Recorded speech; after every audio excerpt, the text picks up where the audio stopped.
Hello everyone and welcome to my presentation Facing the Challenges of Updating Complex Systems with the subtitle Putting It All Together. Well, short about me, my name is Enrico Jöns. I'm an embedded software engineer working at Pengutronics. We're basically an embedded Linux consultant company, and I am the co-maintainer of the RAUC updating framework. So I'm from the topic a bit close to updating. And this is what the talk today will be about. So a bit on the background, on the motivation. So in the past years, we've seen a growing zoo of embedded update tools like SW Update, Mender, or RAUC Rise. And so you could think that updating embedded system is, well, a solved topic. But if you take a closer look at your system, well, there are many different aspects, many different components in your system that not only live together separately, but that are connected together. You have your init system that has to start your application. You have maybe a watchdog. You have to care for your data during updating, handle in the bootloader.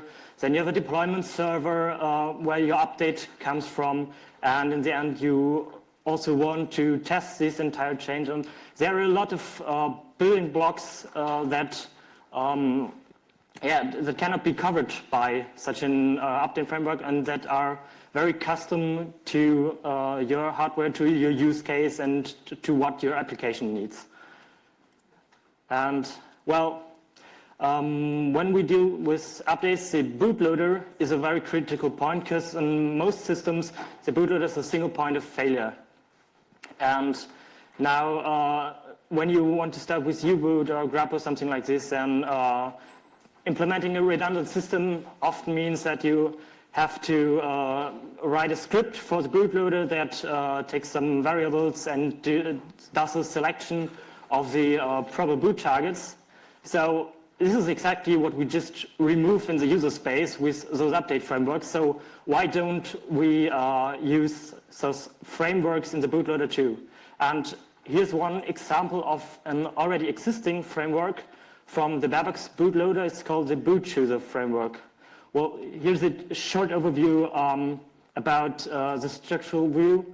So it has a basic algorithm that does the actual boot selection, some configuration to adapt it to your system's needs, and a persistent status which stores information about the current status of the boot targets. And if we take a deeper look in it, the basic simplified algorithm looks like this. We have, for each boot target, two variables that we maintain, a priority and a remaining attempts counter. And if we start our system, we power it on, and then first of all check if the remaining attempts counter for the individual boot target is larger than 0. If then we choose the boot target with the highest priority, decrease the remaining attempts counter, and then boot. And if the booting fails, either because we can't load the kernel image or because we hit a watchdog reset during starting, then it ends again in this bootloader and does it again and again. And during this, the attempts counter decreases. And if the attempts counter for one of these boot targets reaches 0, then we switch to the other one. And the normal case would be we decrease the attempts counter, then boot to our running system. And if we are sure that we've booted successfully, then we reset the remaining attempts counter to its default value. So this is basically what the framework provides, with some configuration, like, for example, if you power on the system, we want the remaining attempts counter for all targets to be reset to their default values, so that we can recover our targets by switching the power off or on. Well, another example where we don't have to implement the switching itself is on x86. So on x86 you have UEFI normally, and there you can have the boot entries for each target you want to boot. And with the boot entries, it is possible to load a kernel fully without an additional bootloader, just by referencing the kernel we want to boot and giving a rootfs argument that references the root file system to boot. And then we are able, by setting the UEFI boot order variable, to atomically switch the order of the targets to boot. And also we have the boot next counter, which is some sort of temporary setting it to our boot target for trying to boot, and if it fails to boot, then it's not persisted, and the next time the target reboots, we have the original order back. So there's no initramfs required, no bootloader, just kernel and rootfs boot. So this is an other option for that. Well, when updating the bootloader, it's often is a single point of failure. You don't have redundant one, but depending on the hardware that your uses, there are some exceptions. One example I have here is if you use an eMMC, this one has a dedicated or two dedicated boot partitions. So boot 0 and boot 1. And if we take this example, we booted with our bootloader from boot 1, start a system, and if we now want to update the bootloader, we simply write it to the boot 0 partition, not having switched anything in the XCSD, which is responsible for telling the ROM code which boot partition to load. And then at the very end step, when we're sure we've updated the bootloader successfully, then we do the atomic switch and have a running updated bootloader in an atomic way. So another common issue when starting our updated system is something goes wrong and the system hangs, maybe in the kernel or during execution of our application. So a common way to solve that is using watchdogs, of course. And a watchdog is normally triggered during booting. So we start during booting, and then the kernel and the init system, they have to trigger the watchdog in regular intervals. So that is counted does not remain 0. It does not count down to 0.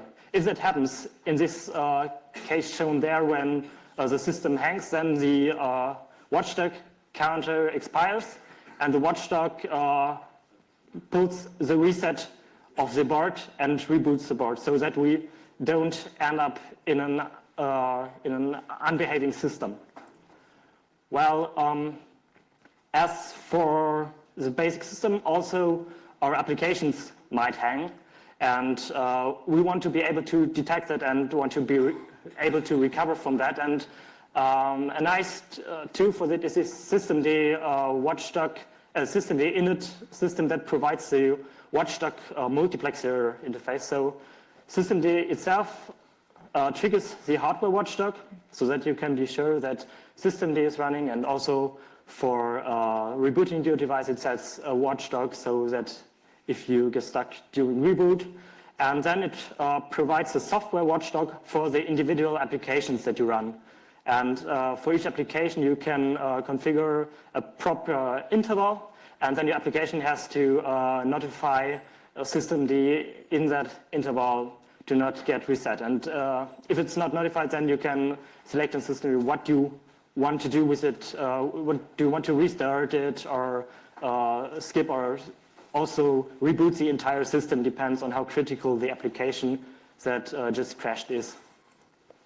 And in general, systemd using an embedded system that you want to update in a robust way is a good idea, because it's a very central point and has a very central view of the entire system and all the components running on the system. And it provides fine-grained control about behavior when an application or a service fails. So if you want to restart it, when you want to restart it, with which intervals between multiple tries, and when you want to abort trying to restart a service and reboot the entire system, and so on.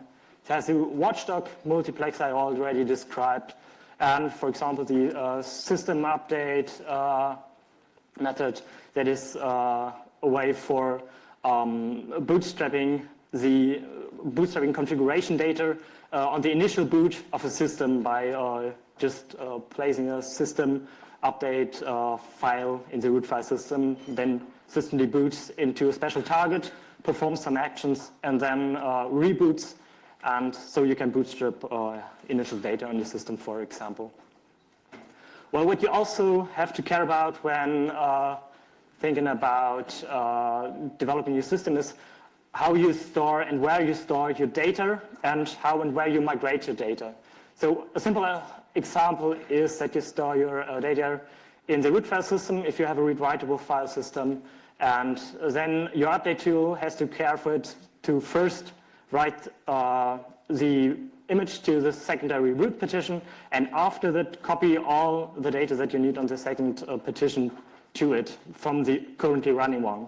So it's good if you fall back, you still have data that is accessible by the old system, but it may be outdated. Well, of course. And another approach is that you have a single data partition that is mounted in the root file system. There, no copying is required because both the current and the updated system will use the same data.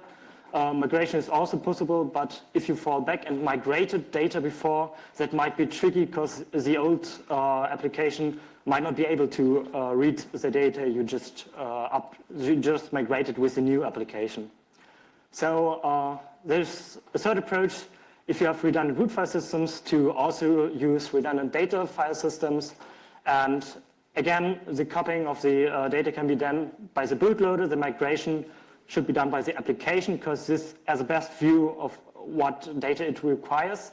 Mounting is a bit more tricky because you have to find out in the system which of the data partition belong to your actual root file system and not mix it up. And yeah, falling back is again more simple, but again, depending on your use case, you also access all data, so you have to make clear if this is a valid use case for your application to access all data, or if you want to not allow fallbacks in general. Also, a topic is I'm frequently asked about is how updating performs with verified or trusted boot. Just a short note about this, because in many cases this is orthogonal to the updating. Taking DEM Verity here as an example is that in this case you create your root file system image and the hash tree, the Merkle hash tree for the root file system on your build system, and for the update system itself, it's just like writing data to your block device, so it's transparent to it. If you're using DEM Integrity, then you've got the handling in your running system covered, and then you can use, for example, a tar extraction to update your system. Then also the running system will handle all the mapping itself, because it's like simple extracting a tar to an X4 file system, and the DEM integrity layer below handles the journaling and the text creation and so on. Well, as I already said, it is important for an update that you tested your update for robust updating. And it's not like only testing software, it's like testing the entire updating chain. So from the start of the system to the updating cycle to the reboot to the newly running system. And this is quite tricky because you have to interact with the hardware, and a good framework for this that provides this functionality is LabGrid. It's based on PyTest, and it has an abstraction and way of interacting with shells over serial lines. So a shell driver that knows how to deal with a Linux shell, a barebox driver that knows how to communicate with barebox, how to type something as a shell, get variable names and so on, and a power driver that allows you to power the system. And then a simple test case for your device could be you provide a test that provides a target, triggers the update tool to install it, power cycle it, and then test in the bootloader, okay, did it select the other root file system partition? and test in the Linux, okay, am I running the right root file system, the new application, is every service up and running, and so on. Well, normally when we want to perform updates over the network, so remote updates, we have two major issues that we often come across. This is that our updates are too large. We often have devices that only have constrained connection, and so an update takes very long and wastes a lot of data. And we also require a temporary storage for the update image we download, where we can download it to the target and temporarily store it before actually installing it. And so what you want to come across it is Delta updates. And this is an example taken from the RAUC update framework. And we wanted to have Delta updates, network functionality, and we didn't want to reinvent the wheel. And then suddenly CA-Sync plopped up. And according to Wikipedia, CA-Sync is a Linux software utility designed to distribute frequently update file system images over the internet. Sounds like something we could use. So let's have a look what it actually does. CA-Sync is a chunking algorithm, basically. So you take your block device either or a full directory tree, and CA-Sync creates a serialized stream of this, and then splits the stream into small chunks in a reproducible way, and in a way that you can later on compare chunks to similar images in a good way. So then it takes creates hashes of the different chunks and stores them sequentially in an index file, and all the chunk data itself it compresses and stores under the name of the hash in a chunk store. And now we can reverse it and extract it.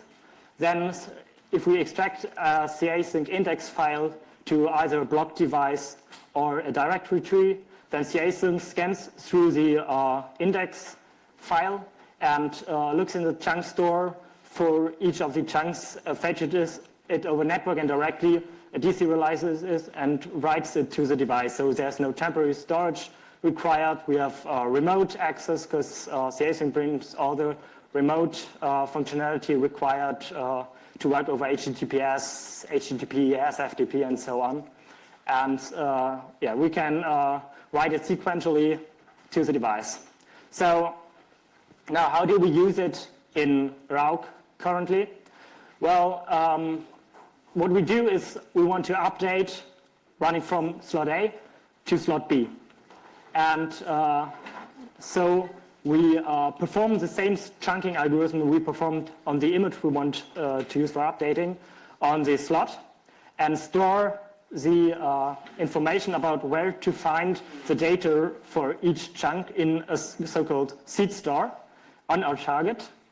And then when installing an update, which is basically an index file of CA-Sync here, and we scan through all these different elements, then we first take a look at our seed store, if we can fetch the data from local.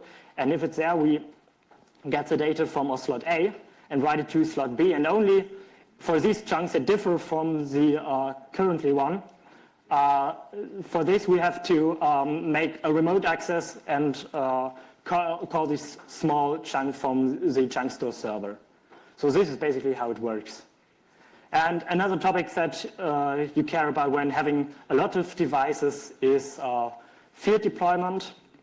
Well, if you have your update and deploy it to a large field of devices, and there is a bug that you didn't discover during testing or something like this in the update, then you've updated all your system and might say, oh, damn, I bricked almost half of them. So it's a good way to have a good deployment strategy for this. And for this, also a good open source tool exists called Hawkbit. Well, Hawkbit is basically a deployment server provides a web interface, a web UI for the user where you can manually configure updates and configure complete rollouts we'll see later on, and a management API that allows to do this automatically. By some other backends or something like this. And on the other side, it has a device integration API. This is where the devices register to Hawkbit and verify and poll in a fixed interval to check if there are new updates for them available. And if we take a scenario then, Hawkbit supports deployment strategies. Like I could split up the entire group of targets here into 3 groups and say, okay, I set an error threshold at 50%, which means if at least 50% of the devices come back alive, okay, then I continue updating. And what Hawkbit then does is it starts with the first group, updates, and then after having updated successfully, the targets reports are status back. And okay, we see more than half of the targets came back successfully. So Hawkbit will start to schedule the next group of updates. And in this group of updates, we see, oh, it's it's above our threshold. So 2 devices failed. So we say, oh, stop. Something went wrong. We stop our update, and we will not kill the other targets with a broken update. So what we've seen, we have these update frameworks. They solve much challenges we had in the past, but they don't solve all challenges. You still have to know what your system requires, how your application behaves, which parts of the system you want to monitor, have running on the system, and how to properly configure Watchdog and rebooting of your devices, how to interact with your hardware, and so on. So this is only, it's not just stacking different components like an update tool and a deployment server, CA-Sync, and so on, but you have to well configure all these components so that they can work together and give you a fully robust update system. So, come to the end. Are there any questions? I think we have a few minutes left. Otherwise, if you want to discuss a bit more, tomorrow at 1:30 p.m., I'll be at the Open Embedded stand. There is a small updating demo that shows Rauk in interaction with Hawkbit. So if you like to come and see all the time, and if you want to be sure that you can discuss with us, just visit us tomorrow at 1:30 p.m. Yes? In terms of security, have you been able to prove or to check a little bit if the system is secure? Well, it depends on the on how you build a system, if your system is secure, or what do you mean about a secure system? You go up to download new images. Can somebody just interfere with this and make a change and have the system upload the wrong image or something? If you want to be sure, so the question was if someone could change something in the system and does it. Well, the updating itself is, if you use Rauk and most other tools too, is verified. So only those who have the right key for signing the image will be able to create images that will be accepted by Rauk. This is the part of the update system. Then on the target, you can prevent somebody from accessing it by using trusted boot and all these mechanisms that it just briefly came across. Or, yeah. Does it answer your question, basically? Okay, great. Yeah.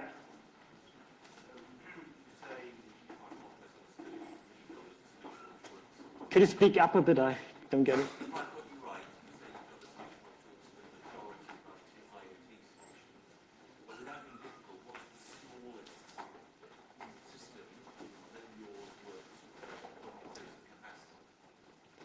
So the question was, what's the smallest system it's working on? So a bit on dependencies, Rauk uses glib. So it has to be a system that is able to run glib. It has to be a system that is running Linux. Rauk itself is quite small, and it also supports not the full AB setup because it needs more storage. You can also have a recovery or something like this, which needs less storage. So I think glib is about 7 megabytes or something like this, and Rauk is a few kilobytes. Okay. Do you still have time? Questions left? So otherwise, thanks for attending my talk.